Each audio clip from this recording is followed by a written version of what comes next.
আসসালামু আলাইকুম সুপ্রিয় শিক্ষার্থীরা, আমি 2026 সালের চতুর্থ শ্রেণীর প্রাথমিক গণিত বইয়ের অধ্যায় 4 পৃষ্ঠা 65 এর 2 নং অঙ্কের সমাধান করব। চলো তাহলে আমরা এই 2 নং অঙ্কের সমাধানগুলো করে নিই। আমরা এখন 65 পৃষ্ঠা 2 এর অঙ্কগুলো সমাধান করব। এগুলো হচ্ছে সংক্ষেপে প্রশ্নের উত্তর। আর পরীক্ষা সংক্ষেপে প্রশ্নের উত্তর কিভাবে খাতায় লিখতে হয়, অর্থাৎ পরীক্ষা খাতায় লিখতে হয়, সেটা আমি তোমাদের আজকে দেখাবো। এখানে দেখো, প্রথম হচ্ছে যে বাকশেষ না থাকলে বাহ্য নির্ণয়ের সূত্র কি। চলো পরীক্ষার খাতায় কীভাবে লিখতে হয় সেটা তোমাদের এখন দেখাচ্ছি। যেহেতু এটা 2 নং, তাহলে আমরা লিখব 2 নং প্রশ্নের উত্তর।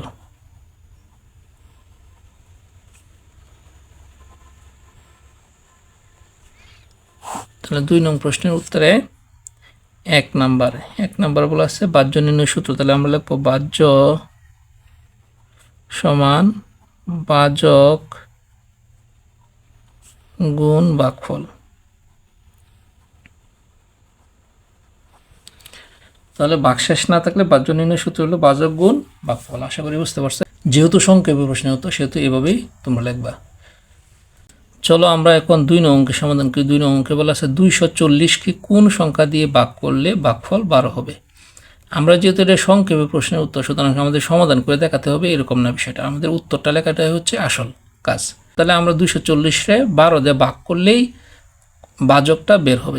আর এই ভাগটা অবশ্যই আমরা রাফ খাতায় করব। আমরা 12 দ্বারা 240-এর ভাগ করে দেখি কত হয়। 12 দুগুণে 24, একটা শূন্য কেটে নামাইলাম। 12 শূন্য মধ্যে শূন্য বার যা, 12 শূন্য 0। তাহলে উত্তর কত? 20। এই যে 20 পেলাম, এই 20টা কিন্তু যদিও এনে ভাগফল, কিন্তু অরিজিনালি আমরা ভাজকটা বের করছি। অর্থাৎ এটা হলো ভাগফল দ্বারা আমরা বাহ্যরে ভাগ করে আমরা ভাজকটা নির্ণয় করলাম। তাহলে কত পেলাম? 20। তাহলে এই 20টা হচ্ছে ভাজক। তাহলে 2 নম্বর প্রশ্নে ছিল 240কে কোন সংখ্যা দিয়ে। আমরা লিখব 240কে 20 দ্বারা ভাগ করলে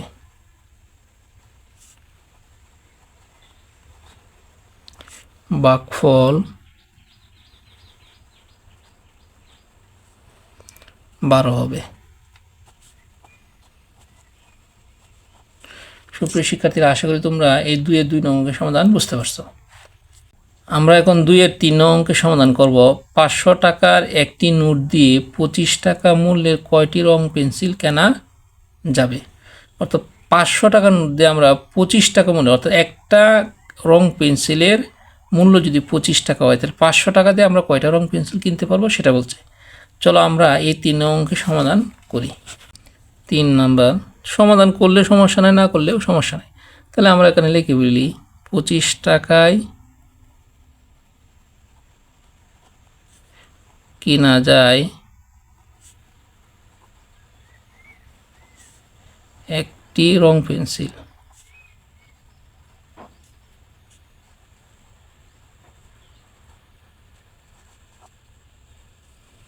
সুতরাং 1 টাকায় কিনা যায় 25 ভাগের একটি রং পেন্সিল। তাহলে হচ্ছে 500 টাকা। সুতরাং 500 টাকায় কিনা যায় 25 ভাগের 1 গুণ 500টি রং পেন্সিল। আমরা 25 দিয়ে যদি 500-রে ভাগ করি, তাহলে 25 দিয়ে 500-রে ভাগ করলে কোথাও দেখো 25 দুগুণে 50, আর একটা শূন্য আছে, এই যে 0 দিলে 0 হয়। তাহলে 25 দিয়ে 500-রে যদি ভাগ করি, ভাগফল হয় কত? 20। তাহলে আমরা কত পেলাম? 20টি রং পেন্সিল। 20টি রং পেন্সিল। আমরা তো এনে বিস্তারিত করলাম। আমরা যদি বিস্তারিত না করি, যদি একদম উত্তরটা লিখতাম তাহলে কিন্তু হয়তো, যেহেতু এটা সংক্ষেপে প্রশ্নের উত্তর। আর যদি বিস্তারিত লেখো তাহলেও সমস্যা নাই। আশা করি তোমরা এই 3 নং অঙ্কের সমাধান বুঝতে পারছো।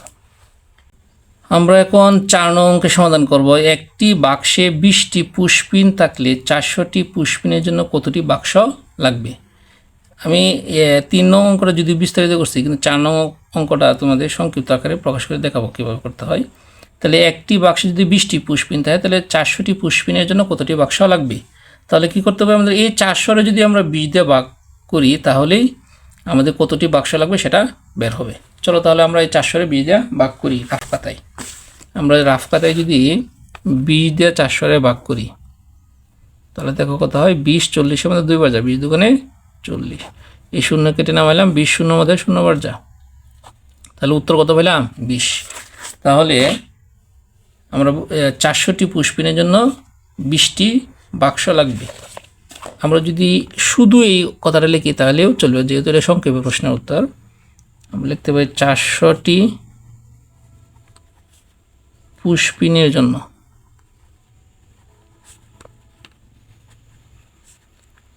জন্য 20টি বাক্স লাগবে।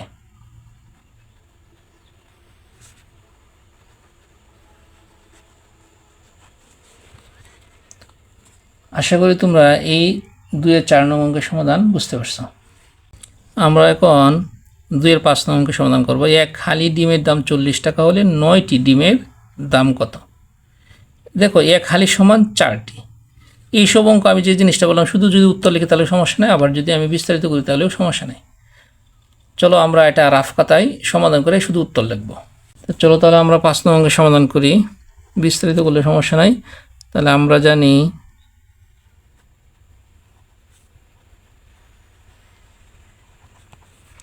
এক হালি সমান 4টি।